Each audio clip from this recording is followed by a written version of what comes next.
Hello, Rich. You are here. I can see you.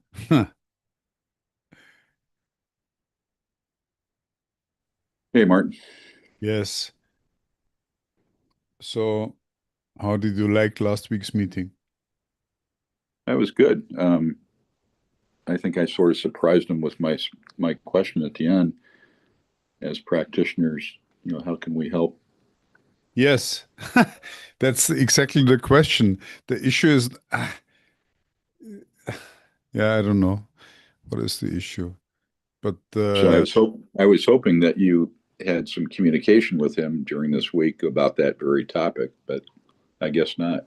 no, the Thomas is so busy. I tell you, he's a president of an internationally known university. His schedule is full from Monday 7 a.m. to Saturday 7 p.m.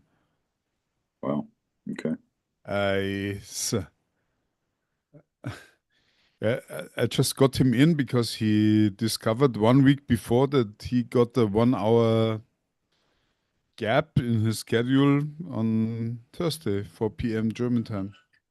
Yeah. Right. Yeah. I remember him saying that. Yeah. Yeah. So I'm awfully sorry, but I don't know. Mm, um, uh, with all due respect, I don't know. I don't even want to engage too much with him because um, I believe if we have a special project and we ask him to come in, he would be there. Uh, if he If you just say, "Hey, can you show up here now and then and say something smart or so?" He would say, "Why would I do that?" Yeah. Yeah. Right. But the same applies to you, right? And to me. Uh, Yeah. why would, Yeah. I wouldn't expect him to pop in every week. That's for sure. yeah. No, He's of got course not. bigger. He's got bigger fish to fry.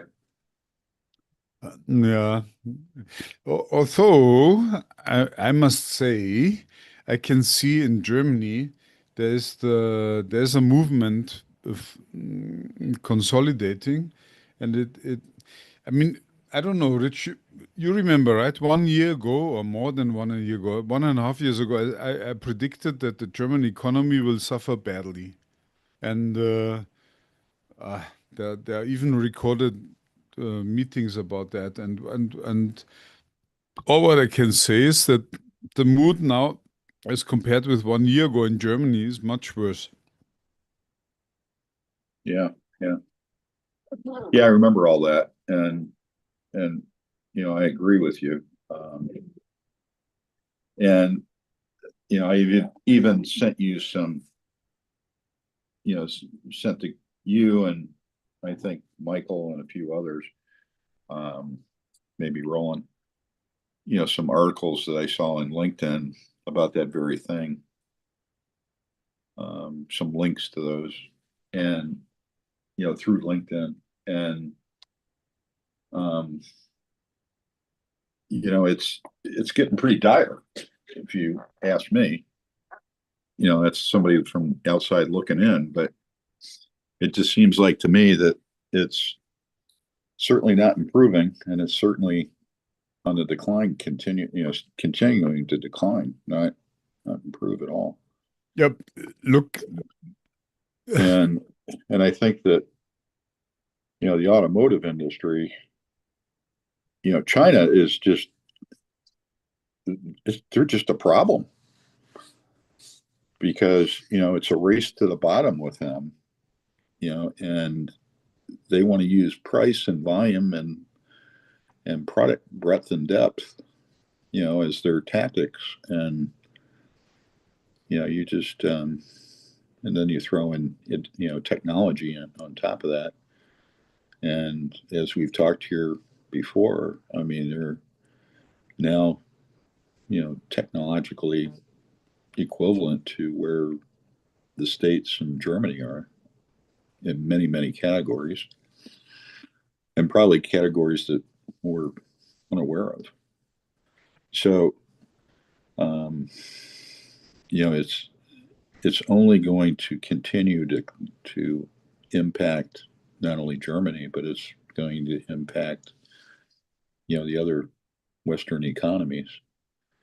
And I think I was just thinking about this the other day that, Germany is probably the bellwether to other countries, most notably, the United States next, right? I'd I say don't, Germany is also a bellwether to the working class because the way that their economy is set up differently is less venture capital and more actually functioning working class, Mittelstand, as Martin would say. yeah, Mm-hmm. Michael here. I don't even know. Wait, let me check. Uh, yeah, I mean, we are for 2 years we are circling around the same thing. I started. I'm like the canary in the coal mine.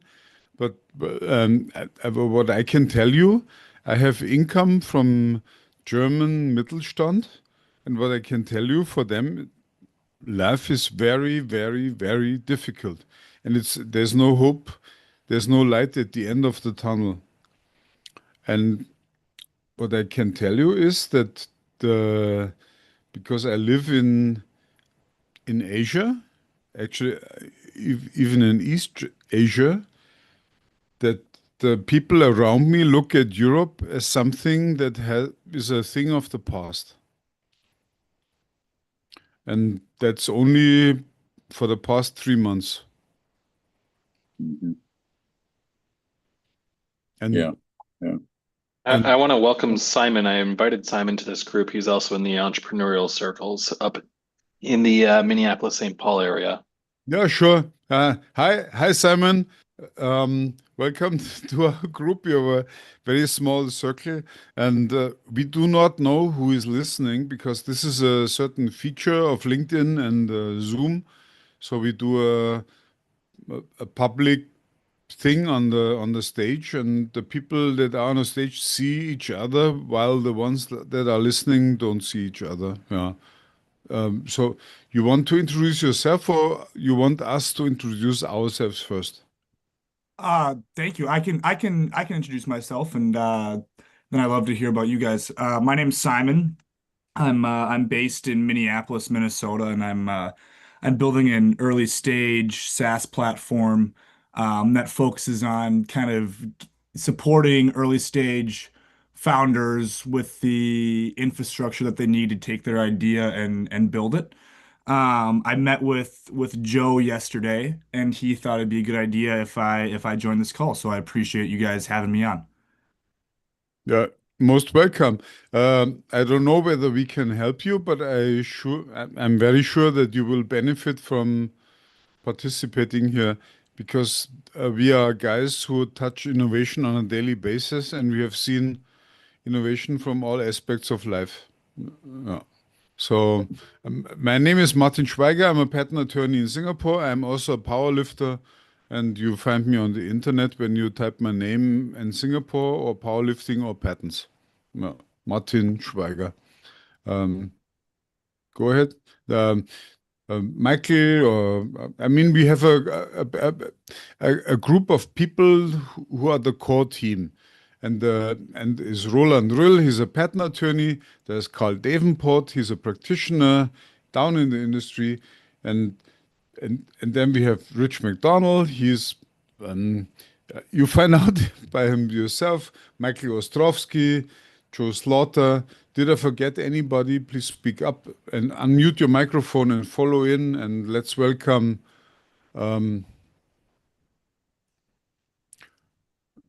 Simon.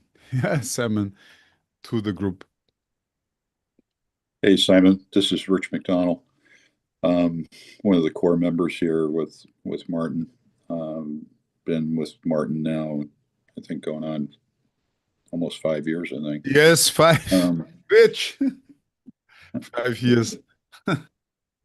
Hard to believe. But in any event, my background is corporate innovation, and I've done a technology, medical device technology startup and taking that from basically an idea to product, exited um, that product and technology and company, and still in the innovation game after my corporate career and as a consultant, and basically still a practicing consultant today, albeit I'm sort of focused on serving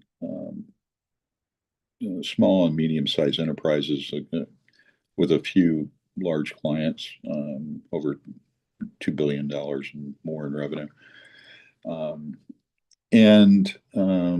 My areas of interest are, again, everything from, technology all the way through to startups. And what you described your SaaS product is, I'd like to hear more about that.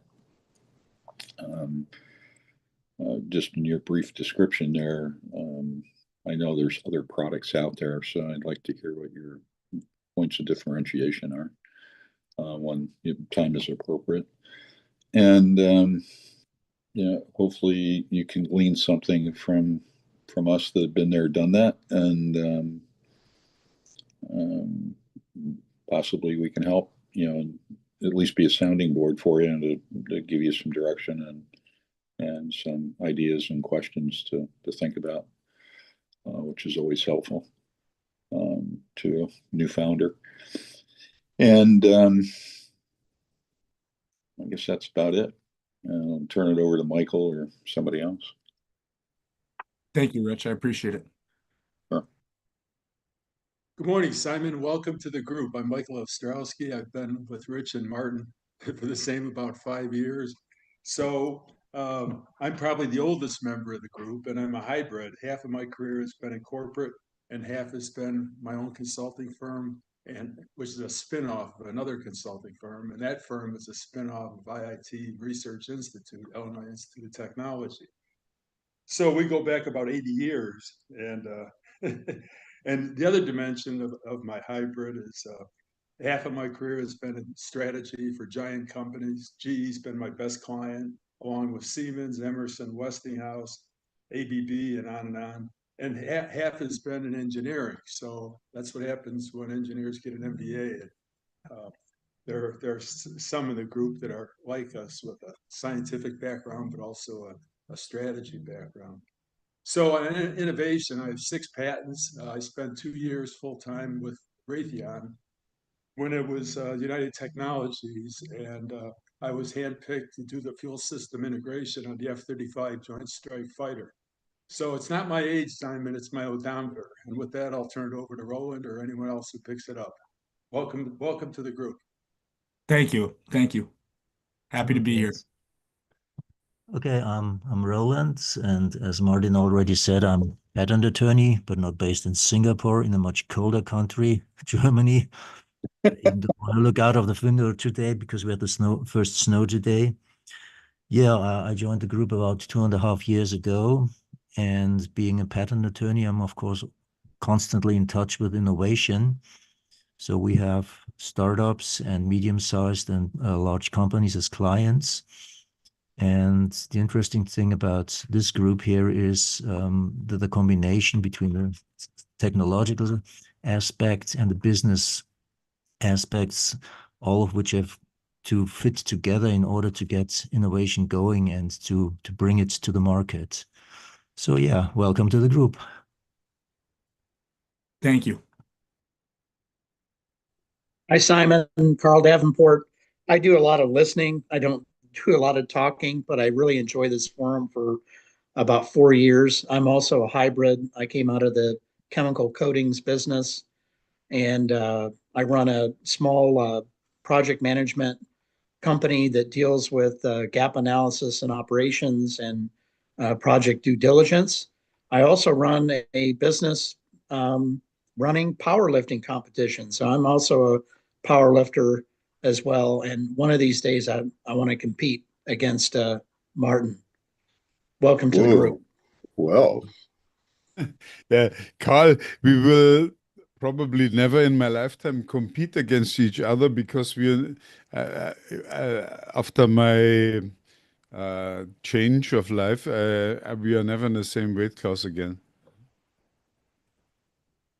And you said it, right? Yeah. Yeah. Yeah. So we are powerlifters also. We were not only into this because we see life as being a life, which means it's not only what you do for your business or for your income, is more an overall view on how you should, or how you would, or how you are, or whatever. But wait, Maybe, Martin, maybe yes. there's a way how you can directly compete with each other. So the person who lifts the largest fraction of its own body weight is the winner. So I don't know how much you weigh, Martin. But that would Okay. be a nice Carl, test. Carl and I are powerlifters, and we both appreciate your point of view because it's all relative. It depends on age and the body weight and the weight lifted, and the three play together in order to determine where you are in a total whatever. So, and that also changes over time. Yeah, but Carl, I would really appreciate to meet you very soon in the future. So, Same here. yeah. So now we have used 15 minutes of our 60 minutes, and it's very limited time that we have, and it's very precious. I believe because we have between 6 and 20 people on the stage, and we all contribute, and the how to put innovation into a complete picture. And well, this is where I'm coming from. I started as an inventor as a very young child, maybe 6 years old or 3 years old. And today I'm 60 and I'm still an inventor. And but I became an engineer and so on and so on and so on, and a patent attorney and so on and so on and so on. And I tried to find out how do companies go bankrupt. And you would not believe how easy that is. And I found out that 50% of the bankruptcies all relate to the same issue. Namely, they never care about who would buy their product. And are they willing to put money on the table for buying that product? And I can tell you from this week, only this week, and we are at Thursday, this is only 4 or 5 days into this week, I met 2 companies who never knew about how to make revenue from their income by selling their product. And it's always the same. When you look at what they do, then you find out that they always have an excuse, and the excuse is being, oh, it's too early for me to sell a product. I need an investor, someone who believes into my idea, but I don't need people who buy my product. And the problem is exactly that thinking. It should be for minute one, who will buy my product? And I had this week, I had a company that produces early predictive cancer tests, which means you supply a sample of your cancer, whatever. It's a biopsy usually, and you supply it to them, and they would grow it in a lab, and that is done in Singapore and under the monitoring of the company, of the government, and then they would try out I learned only a few days ago that there are 160 cancer treatments in this world. I mean, medically viable and government registration available, also 160. And what your cancer doctor would do is, once you are diagnosed with cancer, they would try out which one of the 160 cancer drugs would work on your body. and they do it one by one, and it takes each time about 2 to 4 weeks, which means if you have liver cancer, that you have a survival of about 3 years, and that means that about you are going to die about 25% into the possibilities or options that you have to cure that cancer. And that's only one thing. And and another company that I met was so many. No, enough for now. What puzzles me all the time is that founders never look at where they can make the money, and most of them are looking where can I meet an investor who believes into my idea. So Simon, you're a newbie here. Over to you. What does this tell you?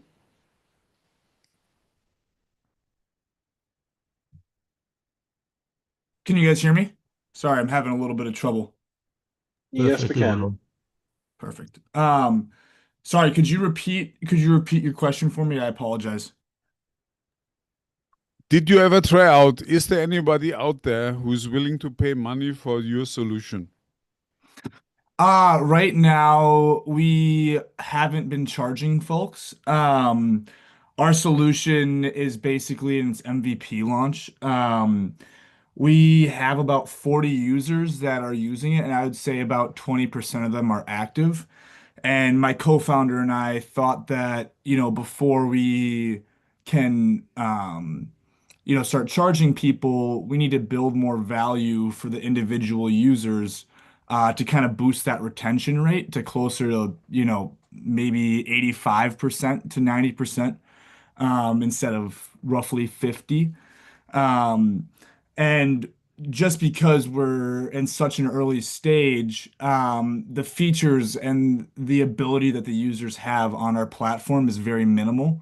And we're currently working on hiring a few software engineers and kind of building that out. I feel like where we're at right now is I like to call it phase -1. And the reason I'm calling it phase -1 is we have our whole vision phased out into um, about 40 phases. So just think of like the 40th phase in 3 years, right? And in each one of those phases, we're creating more and more value with new features and adaptations. But I think, neither of us are very technical, meaning we're not coders, we're not engineers. We were able to produce an MVP product, but overall, our kind of strategy is we don't want to, make our users start paying now and kind of scare them away when they don't have a lot of use for the product yet. That's a very clear answer. Please, team. Hey, Simon, you jumped into a lion's den. Yes, Simon, Michael here. What is the product? What is the service? What do you have in Yeah, mind? so yeah, I'll touch on that. So just very briefly, basically what we're building is it's we're trying to build a support system and infrastructure for people in the entrepreneurial ecosystem, and specifically focused on helping founders, contributors, meaning people who want to work for a startup. So that could be anybody from like a software engineer to a lawyer to a marketer. And then obviously investors. So angels, VC funds, mom and dad, whomever. Um, and the reason that we're doing this is because I'm based in Minneapolis, and my co-founder and I thought that around my area, the ecosystem of entrepreneurs is very, very fragmented. There's a high density of them. However, there's not a lot of connectivity. And so we said, hey, why don't we make a platform that gives individuals with these early stage ideas and not a lot of direction the tools to make the connectivity and to, get into the right groups of people. And there are, our competitors do they do the services that we do. However, they focus on one prong, like one prong of the market that I named. So we're focusing on all three. For instance, one of the biggest features in our MVP is the smart connecting investors between and founders. So let's say you are a founder of a health and wellness company and you're, about to raise 100K. Investors can log onto their dashboard and based on their preferences, they can see, you're at their top, you are at the top of their list. You can request their sensitive documents right on there, sign an NDA, and take a peep at those without even, doing any cold outreach emailing, stuff like that. Um, and then founders are also able to post opportunities. We're in the hiring process right now, and we think that it's very difficult to find people who actually care about and are passionate about what you're building. A lot of people are just in it for the paycheck, which, I get it.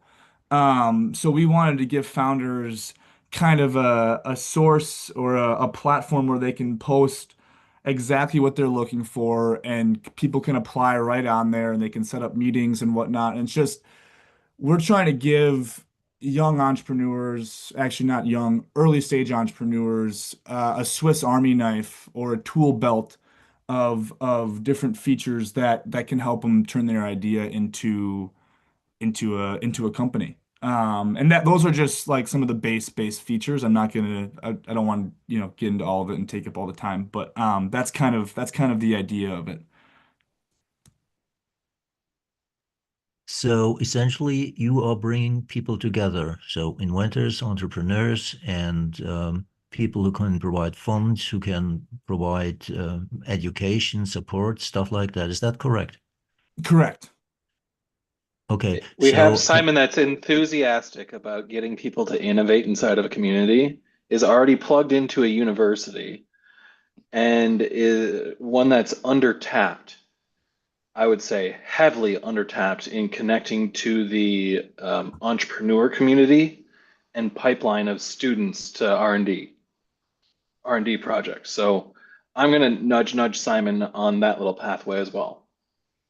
Thank you. Thank you. Yeah, I appreciate that. And I think, you know, I'm a recent graduate of the University of Minnesota, and I had an entrepreneurial emphasis. And one of the things that I saw in those classes that I was taking, a lot of those classes were based around, building a business and then presenting it.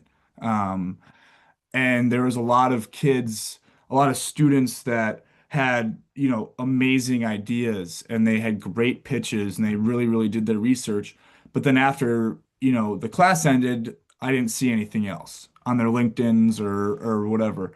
And that could just be because they didn't want to start a company. But that could also be because they didn't know where to start. And that's kind of like the vision statement of what we're trying to offer and or the mission statement of what we're trying to offer, if that clarifies it. The pipeline to go to market from university is not very clear. It's like everyone has to go and stumble on their own. So you're trying to give them a better playbook. Yeah, like the connectivity and the tools And then the connectivity of the ecosystem so people feel like they're not alone in that stepping into entrepreneur some company. Exactly. Okay. Simon, I have a very humble question. Yeah, go for it. Yeah. If you can see 1,000 students in front of you, how many of them would qualify for your program? I would say 1,000 students. I would say maybe 1,000 students that were in the business department. Now how many qualify? that were in the business department. Okay. In the business department with an entrepreneurial idea or just generally in the business department? Well, I'm just kind of saying, how many fell out of that process that you said you observed them going to do all these classes and then they fell out? So like what? only 10% of those kids actually continued on with their business product, with their idea. Yeah, I would think that's high. Yeah, I'd Yeah. say that's even high. I probably Yeah, I bet you it's probably like bet maybe one, 2. yeah, 1 to 2%, I would say. But Simon, this is Michael once again. How do you charge? Do you bill by the hour, or do you have products that are in a module, and people can pick various products in your module? So how do you get paid? So right now, we actually aren't getting paid on anything, and it's just because, as I mentioned earlier, we're very, it's just the MVP. However, I think the model that we're going to come up with is, well, one of the models we have three right now, and the two of them are going to be very long term, but the initial one is going to be kind of like a membership fee. And then with that membership fee, you're able to, like you said, purchase individual products. And kind of, you get the base access, and then let's say you want to, we're going to kind of bottleneck users into using certain features, and if they want to use them, you know, more and more and more, they have to pay more. That's kind of the initial way we're looking at it.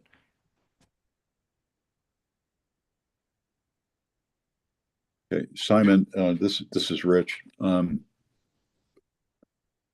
It sounds very intriguing, sounds very complicated, frankly.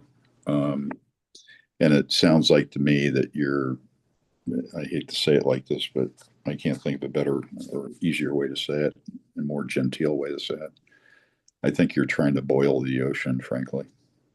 Um, you're trying to cover lots of end users. You're trying to cover lots of applications, which is very admirable. But you need to cut that way back, Mhm. and you really need to focus on what problem are you solving and what problem is worth solving and people will pay for, right? Mhm. and and that's where you need to start, and everything else is just you know candy and lollipops, frankly, at this stage, because you're going to end up with a non-functioning, non-adaptable product at some juncture that it's not going to go anywhere, I'm afraid, if you don't take that approach of looking at it with a more limited focus and being able to understand the true problem that you're trying to solve. I mean, everything makes sense, that what you told me, but having done everything that you just described, um, I would not even be interested in that product, Mhm. frankly. And I think that a lot of entrepreneurs are going to see it as time consuming, and a lot of overhead, and that they don't have time for, right? And that's why you need to zero in on a particular issue and problem that every entrepreneur tells you that, man, I wish I had that problem solved, and I'm willing to pay to do that, because and I know, as being an entrepreneur, cash is king, right? And you don't want to spend anything, because you got other things to spend it on. Whether that be product development, whether that be salaries, whether that be a whole list of things, IP, whatever. And I don't mean to sound like I'm lecturing you, but I hope that that's valuable input. Yeah, no, it is, and don't worry, I do really appreciate it, and I agree with you that it's very bogged down, but I wanted to kind of give a full picture of the vision. And I think where we're going to kind of, the problem that I think we're going to really focus on in the early stages is we're going to kind of take the investor piece out of it and focus more so on, the founders and the contributors, meaning finding, the early stage companies, the right people to work with. I think that's going to be kind of our bread and butter at first. So I think I appreciate everything you said, and I do agree with you. Okay. Simon, did you ever check the personalities of the people that you put your energy into? I mean, Some of them I know very well, but there's a few that I don't know. And the people that I do know are very driven individuals. I would say I probably know 70% of the people on the platform right now. And the other 30 I, know briefly over an email chain or, yeah. 5 minutes. The thing is the following. Um, what I can bring to the table, I'm not the only one here. I'm into innovation daily, and Mhm. what I can tell you that about 80% of the people who come up with inventions never have any plan to make profit. And the problem is when, as a patent, for me, I'm a patent attorney. If I'm investing my time into people who never plan to make any profit, that ultimately my work time is wasted because they will never be able to pay the invoices at the least. Plus, they will never produce any additional business because at some time they burn out. So, and Mm. I assume that the same will happen to you. And how do you take care of that? I think the way that we're gonna kind of face that is intertwines with kind of the scaling back that we just kind of touched on, and instead of trying to juggle three markets at once, we're gonna focus on the two, and then that's the service we're gonna be selling, is the connectivity to people that are passionate about working for startups. And as soon as we, hire these engineers on and kind of build that out, we're gonna start charging. So hopefully that'll be pretty soon, but that's kind of the plan right now. Okay, let's let's take a step back. It was very interesting to listen to the different contributions. Um, Martin, direct question to you. When you started the session, you told about your experience today, yesterday, the startups who do not really want to or do not really think about how to make money. I was also very puzzled when Joe told us about the startup scene in Minneapolis, because suddenly I feel that we seem to be a little bit more advanced in Germany, although bashing of Germany is very popular right at the moment. But in our ecosystems, um, the universities set up programs. They automatically link interested students to investors, to business angels, stuff like that.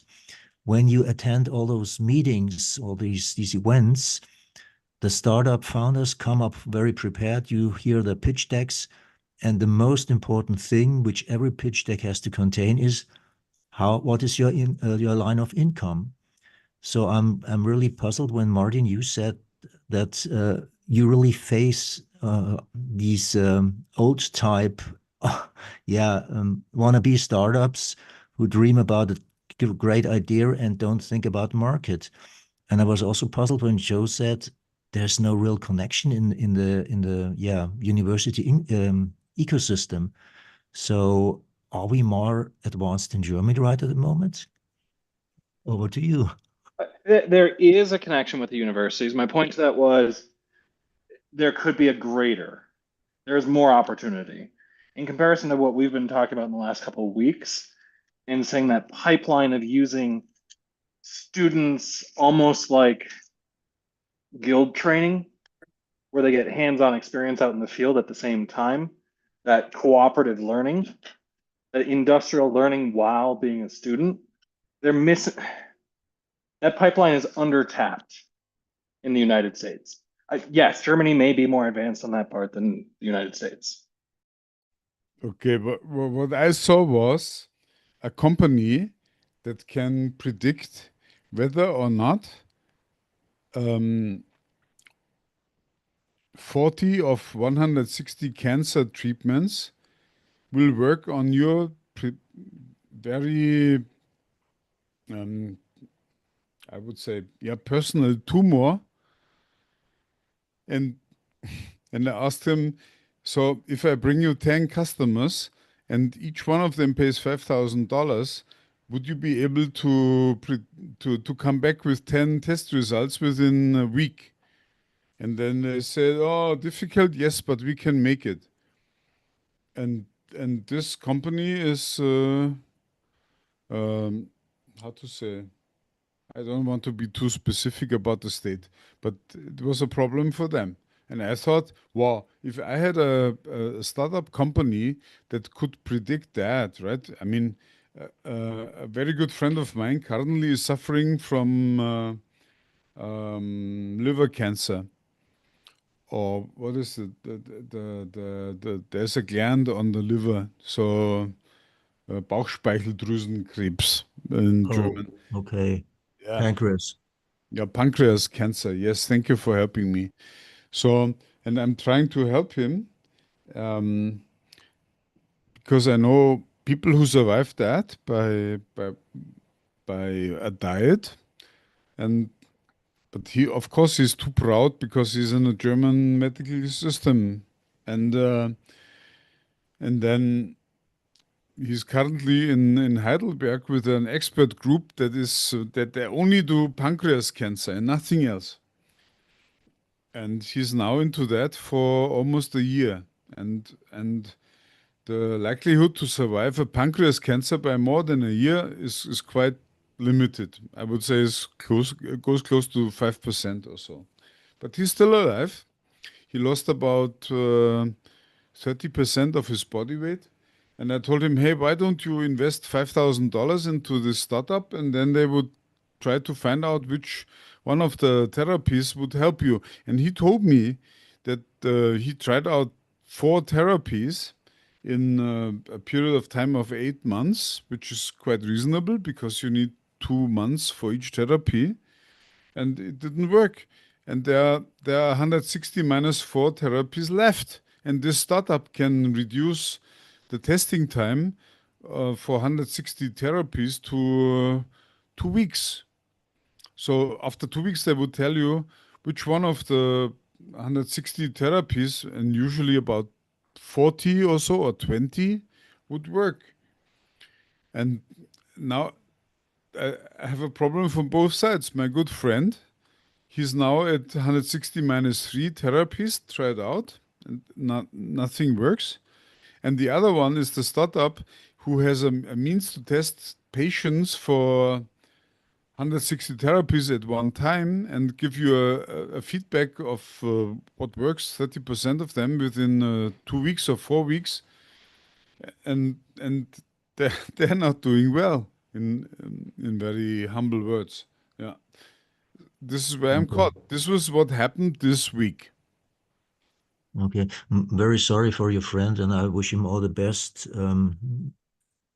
What I know about pancreas cancer is exactly what you said. It's one of the most aggressive types, and chances for survival are low. So I wish him all the best.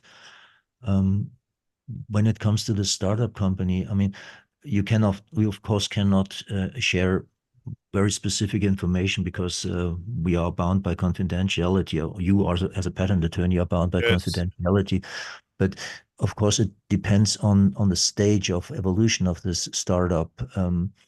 If they are in their early phase, have the idea, have maybe some first proofs of principle and know it works, but they are not that far advanced that they have a working laboratory and a laboratory with high throughput of samples to be tested, you cannot really blame that for that. You cannot really blame that on them. Roland, they're ready for business. Everything is there. Okay, Martin. Then my advice is the following: kick ass. And you, as a power lifter, have a strong leg to kick ass. Wake them up. I mean, the worst thing which can happen is the inventor who wants the perfect invention and does not want to enter the market until he has the perfect invention. I think James Watt was one of them. Without his companion, he would never have even marketed his first steam engine. If they are that far advanced, kick ass, you have a reason to do so. And Yeah, Roland, you have two reasons. you will even not believe it. They have everything together, and it's just somebody who would collect many demands of patients that are there, and go out and ventilate it through the many forums. And cancer patients are the most communicative in this world because they know that they have only days, weeks, or months to live. This is the most, and there are even 3 German health insurances who paid already a diagnosis with that. It's there. Okay. Who slows down the whole procedure? There must be some bad guy in the startup who doesn't see the chances he has and the help he can give to patients. Yeah, So show me the guy, I kick ass. Yeah, it's like that. Well, I'm caught between a rock and a hard place, because there's the one place they can deliver. I don't know whether it helps, because you must also see this is a very advanced technology. It's about they cover about 160 treatments. And the cancers are unlimited. I believe there are millions of cancers out there, but what they can do is they can tell you whether this treatment or will work on your cancer or not. Yeah. Say Martin, again, sorry to hear about your friend, but Steve Jobs, the founder of Apple, had the aggressive form, and he knew he was not going to be with us much longer. So with all his resources as a technology guru, founder of Apple, you would think his doctors were among the best, but he was very public about his stage and everything else. And I've known some friends who had it.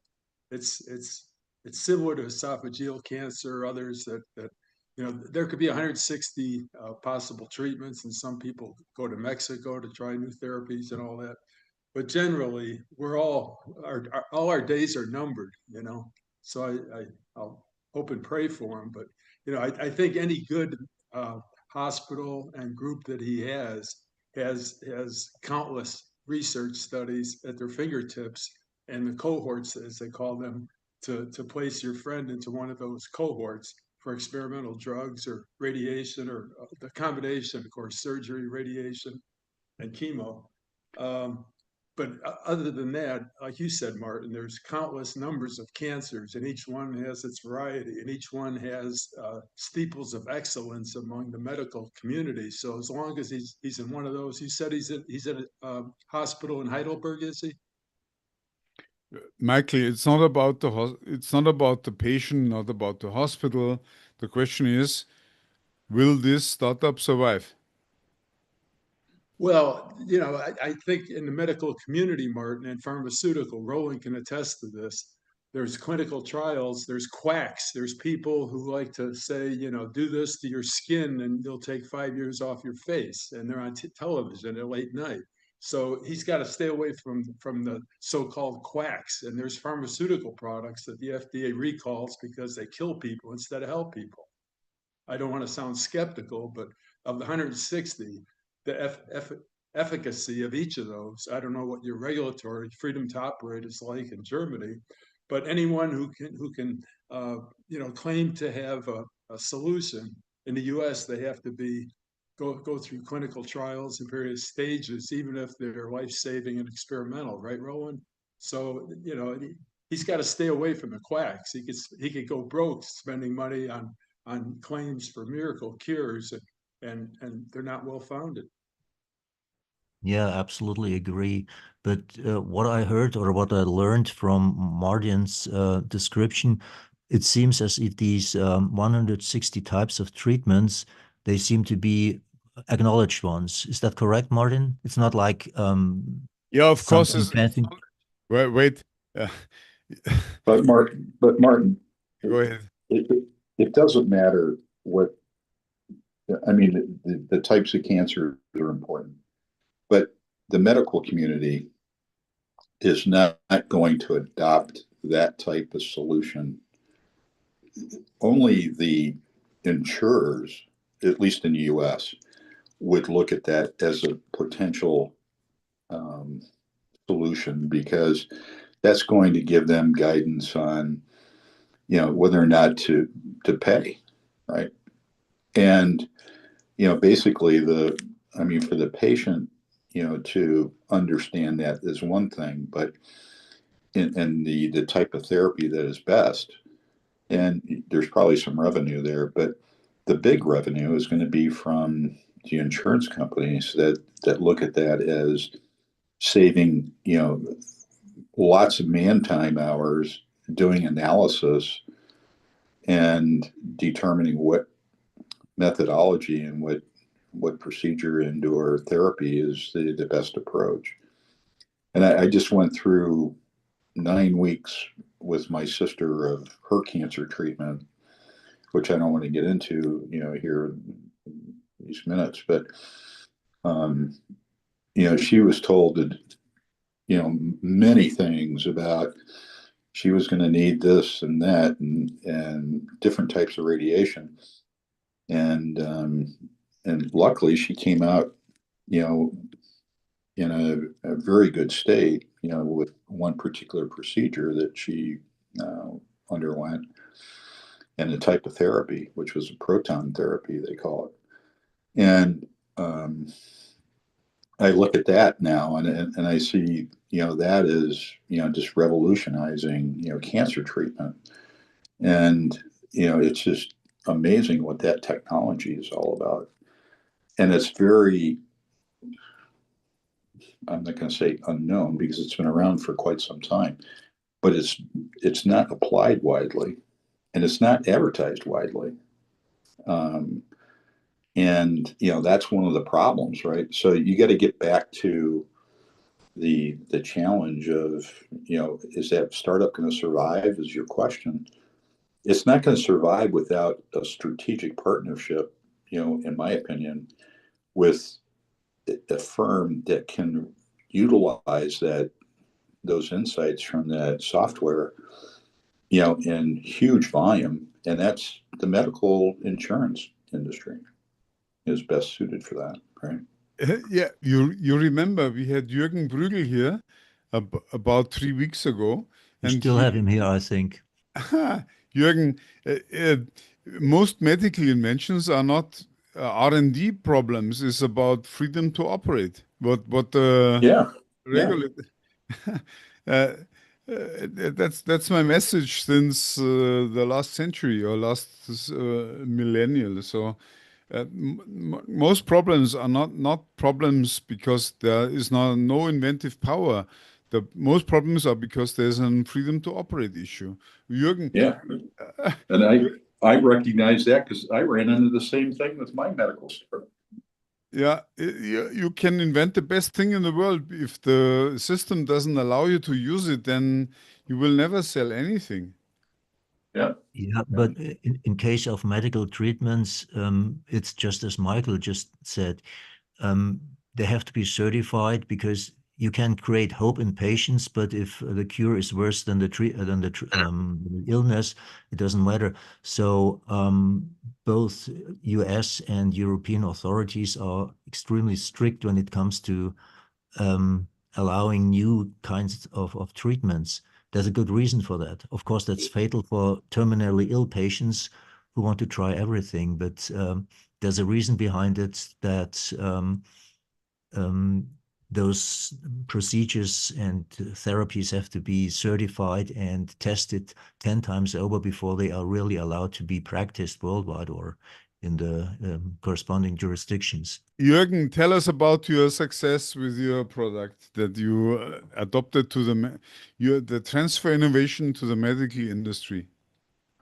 Oh, it's funny because last week my 49th patent was granted, and if have you ever seen these display in the rear compartment of the 7 Series. It's a 32-inch display, and this was one of the last things I did. And the patent I got was for the mechanics, for the kinematics, safe kinematics and crash-worthy kinematics. So yes, it's incremental. It's just do it mentality, as well as the freedom, as you said, to experiment, to come up with new ideas, and then put it at the test whether the market, first in big companies, it's an internal market, whether they like it or they say, nah, we can't sell it, or the customers won't understand this. So yes, just do it.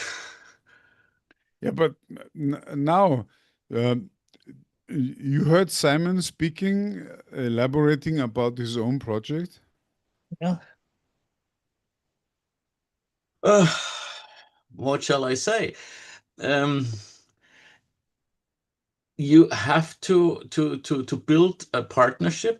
You have to go out. You have to be on events. You have to show what you can offer, and that is and show the value of your offering.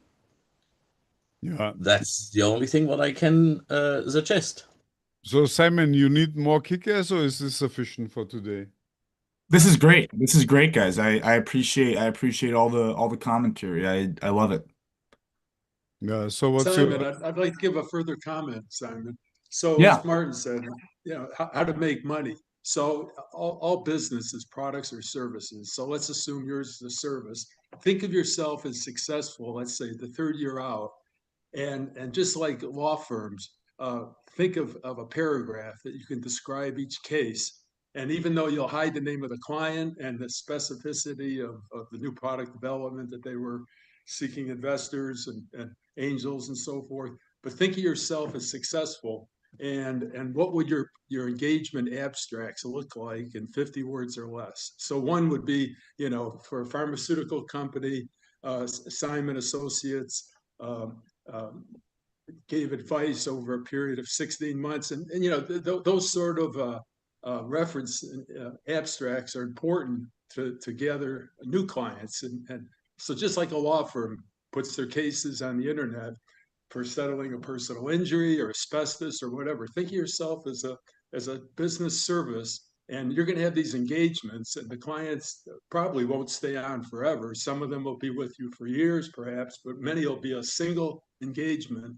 And think of your ability to write that up in a paragraph to attract new business. Success stories, and unlike a product with a sell sheet, business services have these abstracts, and accountants use them, law firms, financial planners. So those examples of the work you do are going to be important going forward. Yeah, for sure. Thank you. So Simon, please put your sell sheet on the 4x4 Innovation Group on LinkedIn. Yeah, we'll do. Are you sure? Give him Yes. time to think about it. No pressure from our side. Of course, pressure. Come on, we are kick-ass here. Yeah, I kick ass, but I kick your ass now. You have a friend to help, and you have a failing startup to rescue or to save. Sorry. In your place, I would really talk to the startup. I mean, what's going on? They have a running laboratory. They have the capacity to do it. Who is the guy who blocks everything? Who is the guy who is so shy that he does not want to enter the market?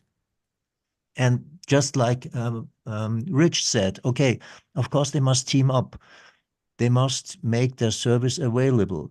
Insurance companies are the ones which really can tell them whether the product is viable, and if somebody really offers the possibility to discriminate between cancers and appropriate treatments, which really have a potential to help the patient, then the insurance companies will go for it.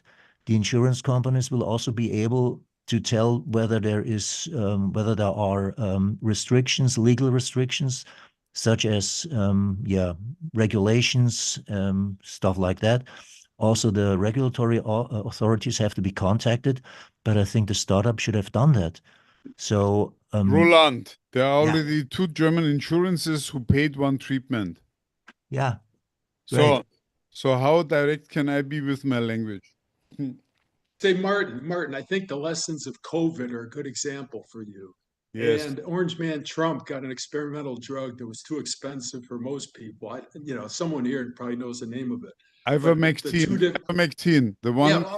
Okay. So even the vaccine people, there was J&J who fell on their face, Johnson & Johnson, and how the FDA was involved every step of the way for people who have COVID or to prevent COVID, and even the mask. One guy told me the mask is like trying to catch mosquitoes with a chain link fence. It's, the virus is so small, even the N95 mask is kind of a hoax. So think of the lessons learned and all the people trying to do miracle drugs and therapies for COVID. Billions of dollars were spent by those companies, and Moderna and Pfizer came out ahead of the pack just to do the vaccine. But once someone had COVID, there were countless quacks out there selling therapies to make your life better or to save your life. Sure. I just wanted to contribute, but the main focus today is on Simon. Thank you for showing up and explaining to us where you come from. And I thank you all for being here and see you again next week. And I try to think about something very exciting. Goodbye. Good night to you. Thanks, Bye, guys. everybody. Thanks, Martin. So long, everyone. Bye-bye. Bye.